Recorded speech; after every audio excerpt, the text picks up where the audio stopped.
Growing pressure on President Biden to crack down on Mexican cartels after 4 Americans are kidnapped, with 2 of them being murdered just across our southern border. Texas Congressman Dan Crenshaw is pushing for action, sharing his thoughts and message for Mexico's president. Watch this. Hago un llamado al presidente de México, el presidente de Estados Unidos, para que avancen con un plan para luchar juntos contra los carteles. Será lo mejor para la gente de ambos países. All right, Congressman Dan Crenshaw joins us right now. Congressman, great to see you. Thought a guy in Texas with your military background would want to take action here. Do you believe the Mexican government understands that we need to take action here?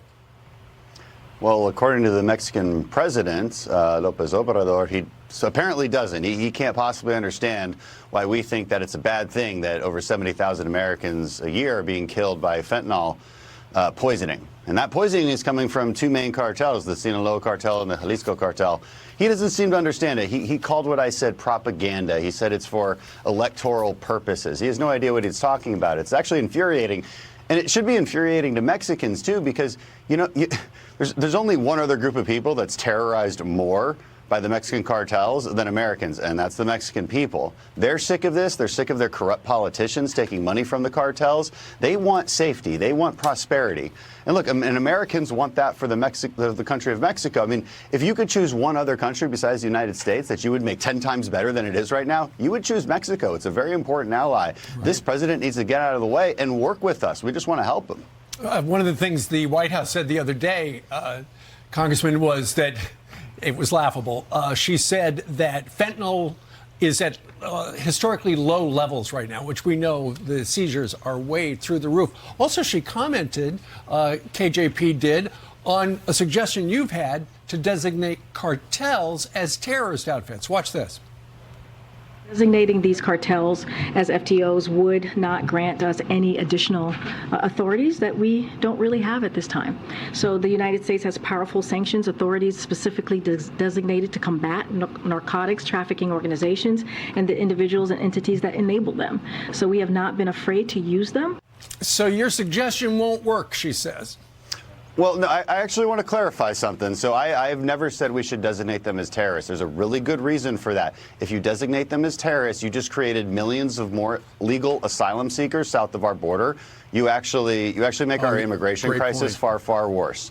So this is the one thing I agree with her on. Now, she's totally wrong that the fentanyl crisis is in an all-time low. An all-time low since when? Like last week? Like, and you know, by how much? I mean, this is ridiculous. We're losing tens of thousands of people. We're confiscating hundreds and hundreds of pounds, which can kill the entire population of the United States 10 times over, just basically on a monthly basis. So, no, she's absolutely wrong about that. What we need to do is look, authorize military force.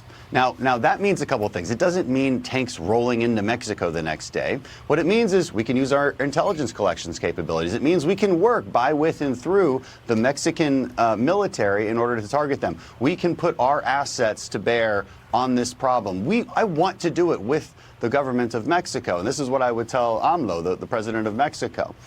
We need to increase penalties against them. So all of the authorities that come with a terrorist designation, I have a bill that gives you all of those authorities, goes after their finances, sanctions Mexican officials that aid and abet them without designating them terrorists. Now, look, are they obviously terrorists? Of course, they act like terrorists. But if you designate them that way, you will make our immigration crisis much worse. And so that's my message to a bunch of senators, too, who are pushing legislation to that end. I know it makes a good headline, but it's a really, really bad idea when it comes to our immigration crisis.